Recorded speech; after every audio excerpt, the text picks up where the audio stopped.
It's been a good day for the Bucks. They've managed to overcome Bedford Town 3-1 in the second qualifying round of the FA Cup, and I have manager Gavin Cowan with me. Gavin, you said Bedford weren't a team to be underestimated, and they kind of showed that today, didn't they? Yeah, they were. I thought they came along and put in a very good performance, and very typically about how I thought they would play. They spoiled it a little bit, and tried a little bit of game management, but it was a tough one. Yeah, sure. I mean, to make progress in the competition is obviously the main aim. Were you happy with the performance, or? Yeah, I'm happy for large spells of it. I mean, like I said, there's probably 3 or 4 players out there that have just not taken on board the fact that we're playing against a very good team. But I also understand from playing in these games that it's not quite black and white. It's very difficult to try and motivate yourself when everybody's telling you, "Oh, you should go and win that. That should be an easy one for you." So for me, it was. I did tell them this before the game. They need to prepare right. You can't underestimate anyone. When you're playing in the FA Cup, people want to come, especially to grounds like ours. They want to come and put on a show and get that giant killing, as I suppose it was today. And we were the giants in their eyes. So it was, I think they said it was their biggest game in their history. So. We had to take that seriously. We had to really respect that. But ultimately we came through, and I thought some players were under par. But then you have people like Ellis Deeney, who I've asked to play a completely different position today.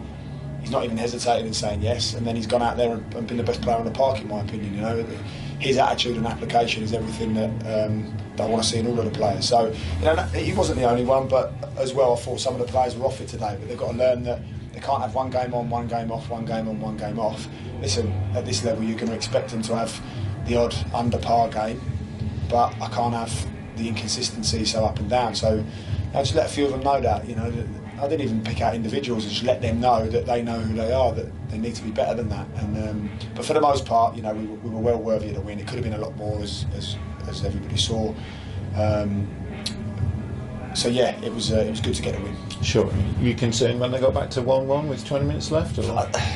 It's not that I suppose if I look back now, I'm concerned, and I should have been concerned. I just try and stay a little bit calm amongst the storm, really. So it's more right. Okay, well, 1-1. What we're now going to go and do to win, I get over it very quickly. I think that's important. So, and equally, I didn't really feel like I wanted to celebrate any of the goals today because I didn't really think that we were performing to the standards that we should. So that's no disrespect for Bedford. Again, like I say, we've gone and won the game quite comfortably, but I thought they came and put a great show on. And it was really relieving to get that win. Sure, and that's part of that trust thing, isn't it? That when 20 minutes left and 1-1, it's about keeping calm, keeping doing the things that you've told the team to do. And I just knew that the chances were going to come, and then you have to just trust and believe in these lads, and that's what they need as well. They need a little bit of belief in themselves. But once they find that, this team can do whatever they want this season. It's just. They need to understand that they can go and play and express themselves up in north. Sure, and it's always a help having a goal scorer like Daniel Udo in your team, isn't it? Yeah, I think someone will always step up to the plate, won't they? And Daniel's doing that at the moment, and brilliantly so. I thought he could have had another couple of goals today, but I think we underappreciate, or some do, the likes of Darryl Knights and Andre Brown, because they're very clever footballers, and they make a lot of space for Daniel, and they do a lot of work on his behalf, and he's well aware of that. He knows that, and they deserve credit as well. But at the end of the day, the hardest thing to do is stick the ball in the net, and that's what Daniel does really well. Sure. Okay. Draw on Monday then, so I suppose it's a case of just wait and see who you get, isn't it? Yeah. Looking forward to it. We'd love another home draw, and we'd like another winnable game. Are any of them winnable now? So it's no. Listen, we look forward to it, and wherever we go, whatever we do. We'll go and approach it like any other, and try and get that prize money and try and get to the next round for that prestige. Okay, and Blythe Spartans away next Saturday as well. It's a tough test, that one. Yeah, always. It's always a tough place to go.